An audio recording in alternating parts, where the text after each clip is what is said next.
Yo, so Diddy supposedly hired Keefe D to take out Tupac, and get this, there was $1 million bounty on Pac's head.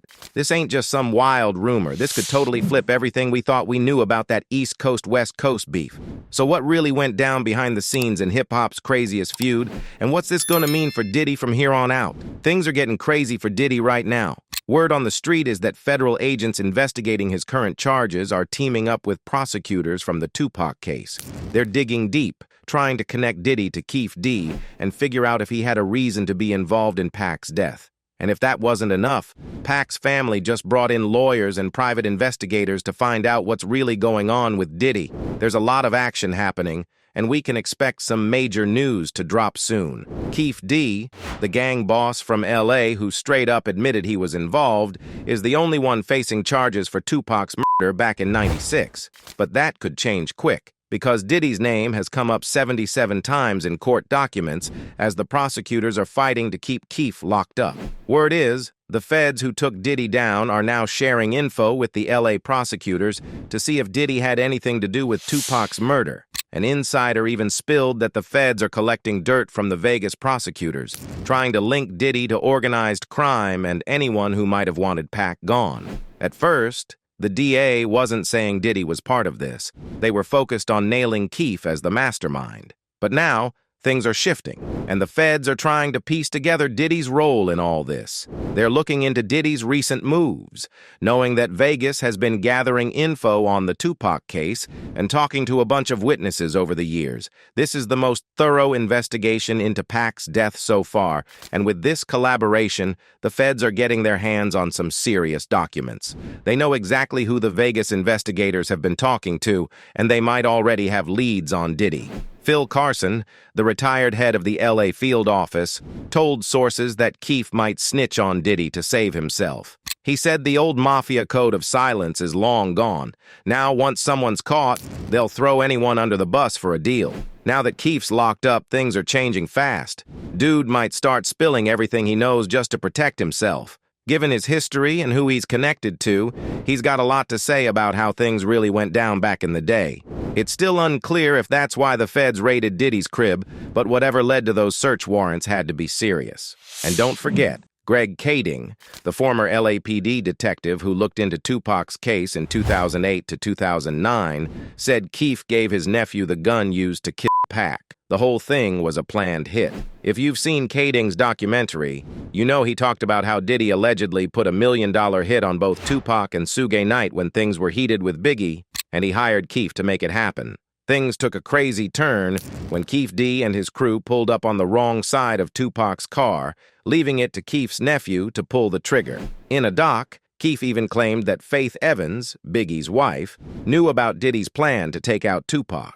He said he hit up both Faith and Diddy to let them know they were responsible for Pac's death. But the detective made it clear, Biggie had nothing to do with Tupac's murder, even though everyone knows about their beef. He didn't have a clue about Diddy's plan to take out both Pac and Suge Knight. When asked if he believed Keefe's story, the detective told the Daily News that Keefe seemed real and believable, like he was telling it straight from experience. He even knew about a secret witness the investigators hadn't made public, which made them believe him even more. Keefe even put himself at the scene of Tupac's murder, explaining the whole thing in a Vlad TV interview. Keefe confirmed he was in the white Cadillac that rolled up next to Pac's car and shots were fired from there.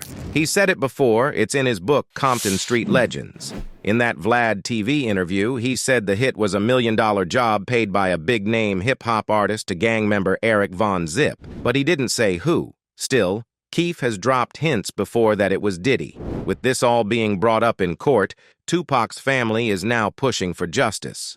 Pac's brother, Mopreme Shakur, said anyone involved in Pac's death needs to be held accountable. He shared that Diddy reached out to him, claiming he wasn't part of it, but Mopreme didn't know if Diddy was being real or just covering his tracks. After Keefe's arrest and that interview where he mentioned Diddy again, Mopreme felt it was time to dig deeper. He hinted there could be others Keefe called out, and someone needs to take responsibility. There's serious heat coming from all angles, and it's starting to feel like Tupac is finally getting some justice. Back then, people thought Pac was just paranoid, but he might have been onto something.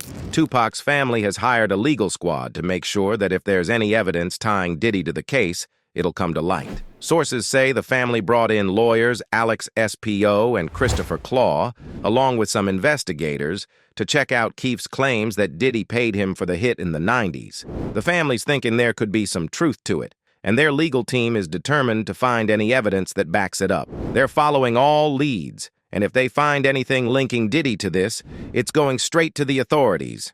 If the criminal side of things doesn't pan out, Tupac's family might even hit Diddy with a wrongful death lawsuit, depending on what they uncover. Pressure is seriously building on Diddy. Even Eminem's been calling him out, saying Diddy played a part in both Biggie and Tupac's deaths. On his latest track, Fuel Shady Edition, Eminem went in on his suspicions, rapping about how Tupac's death led to Biggie's fate. Puff Tilly's in police handcuffs, guilty. Will he step up like G never turned himself in? Who knows? Now with the feds looking into Diddy and working with prosecutors on Tupac's case, it feels like they might have something solid on him. Man, Diddy's in a rough spot right now, both physically and mentally. The serious allegations against him are catching up, and that bad boy for life line is hitting way too hard given what he's facing. So, what's going on?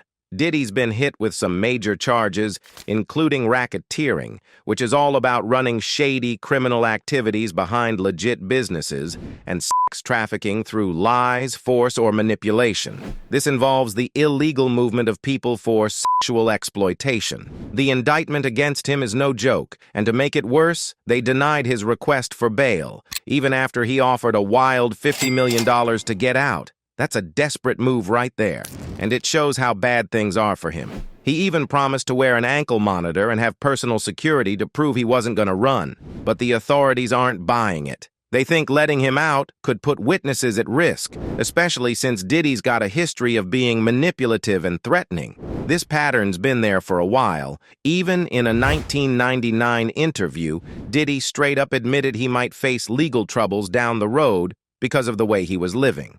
Now, the indictment really spills the tea, showing how Diddy used his business connections to run what they call his freak-offs. The charges range from sex trafficking to forced labor and drug-related stuff. It's a dark look into how some powerful people start getting reckless with their actions. Witnesses have come forward saying Diddy would pressure women into situations they'd never normally be in, using threats or dangling the possibility of relationships over their heads. He reportedly arranged encounters with male prostitutes, directing the whole thing while filming it. People have called it straight up twisted and childish. Diddy's whole operation was crazy organized too, like military precision. His team would book hotels and make sure everything was ready, cash, drugs, even IV fluids to help people recover.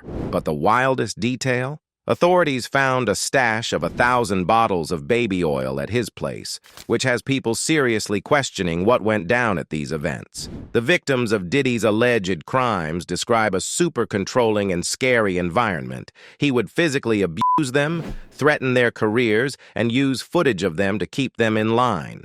The fact that other big names in the music industry might be tied up in this has got everyone on edge, raising serious questions about power, abuse, and who else might be involved. One of the key pieces of evidence is security footage of an altercation with Cassie, showing the physical abuse she dealt with. Witnesses also say Diddy tried to get hotel staff to help cover his tracks. Former associates and victims are painting a disturbing picture of someone who's dodged accountability for years, despite all the accusations. As this whole thing unfolds, it looks like Diddy's situation could be just the beginning. His connections with other top industry figures are making people wonder what else is going to come out. This story's far from over, and we might be seeing more big names dragged into the mix. What do you think of Diddy and the fact that he's been basically a menace to society all of these years? Do you think the time has come for him to pay up for all that he's done, or will he perhaps be able to duck the bullet yet another time? Let us know all about it down in the comment section. We would love to hear what you think about what awaits Diddy.